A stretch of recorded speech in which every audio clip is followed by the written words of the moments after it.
నిత్య పూజలివివు నేరిచినను ప్రత్యక్షమైనట్టి పరమాత్మునికి నిత్య పూజలివివో.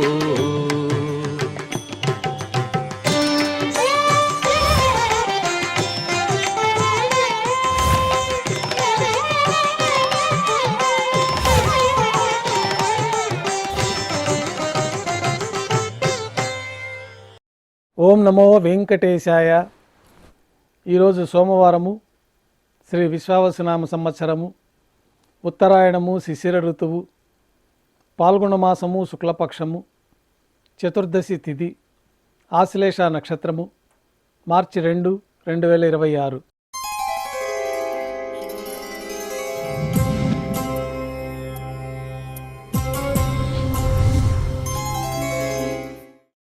ప్రాతకాల నైవేద్యాల్లో భాగంగా అన్నప్రసాదాలు, పన్యారాలు, ఘంటానాదం మధ్య శ్రీవారికి నైవేద్యంగా సమర్పించి సాతుమూర పూర్తయిన తర్వాత భక్తులని సర్వదర్శనానికి అనుమతిస్తారు.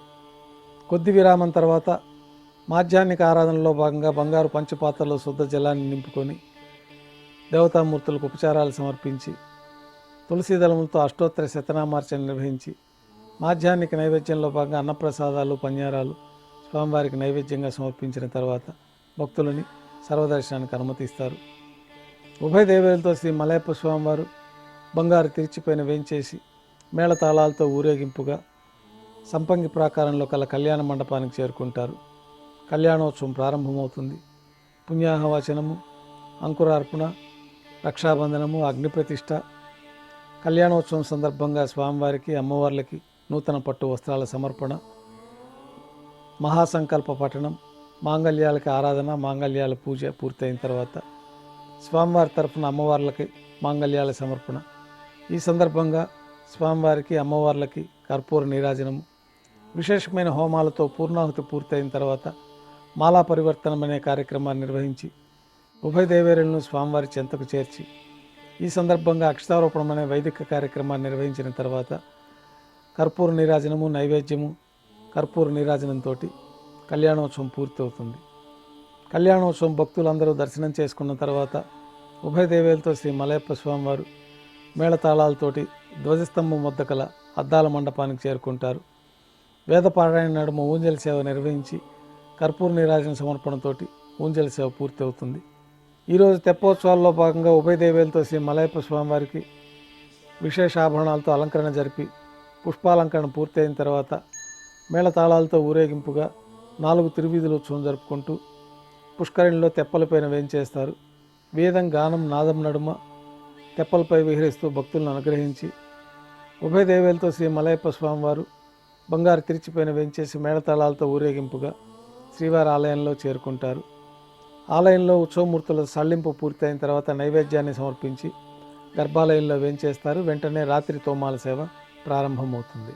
ఉదయం సమర్పించిన పుష్పమాలికలన్నీ సళ్లింపు చేసుకొని గర్భాలయాన్ని శుద్ధి చేసుకొని బంగారు పంచపాత్రలో శుద్ధ తోయాన్ని నింపుకొని శ్రీవైకానస భగవత్ శాస్త్రోక్తమైన విధానంలో దేవతామూర్తులందరికీ ఉపచారాలు సమర్పించి కొత్త పుష్పమాలికలతో మూలమూర్తికి, ఉత్సవమూర్తులకి అలంకరణ జరిపి చతుర్వేద మంత్రాలతో మంత్రపుష్పాన్ని సమర్పించి నక్షత్ర నీరాజనము, కర్పూర నీరాజనంతో రాత్రి తోమాల సేవ పూర్తి అవుతుంది.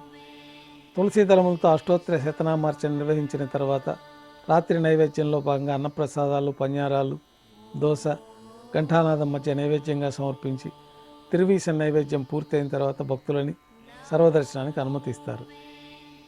కొద్ది విరామం తర్వాత ఏకాంత సేవలో భాగంగా రాత్రి సమర్పించిన పుష్పమాలికలన్నీ సళ్లింపు చేసుకొని గర్భాలయాన్ని శుద్ధి చేసుకొని బంగారు పంచపాత్రలో బ్రహ్మ తిరువారాధన కోసం ఈ తీర్థాన్ని సమర్పించి ఏకాంత సేవలో భాగంగా భోగమూర్తిని పట్టు పాన్పు పైన వేంచేపు చేసుకొని ఈ సందర్భంగా దారోష్ణమైన గోక్షీరము, జీడిపప్పు, ద్రాక్ష, కలకండ, బాదం పప్పు కలిపిన మిశ్రమాన్ని పండ్లు నైవేద్యంగా సమర్పించి కర్పూర నీరాజనంతో ఏకాంత సేవ పూర్తవుతుంది.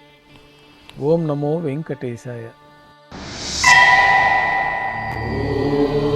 ఓం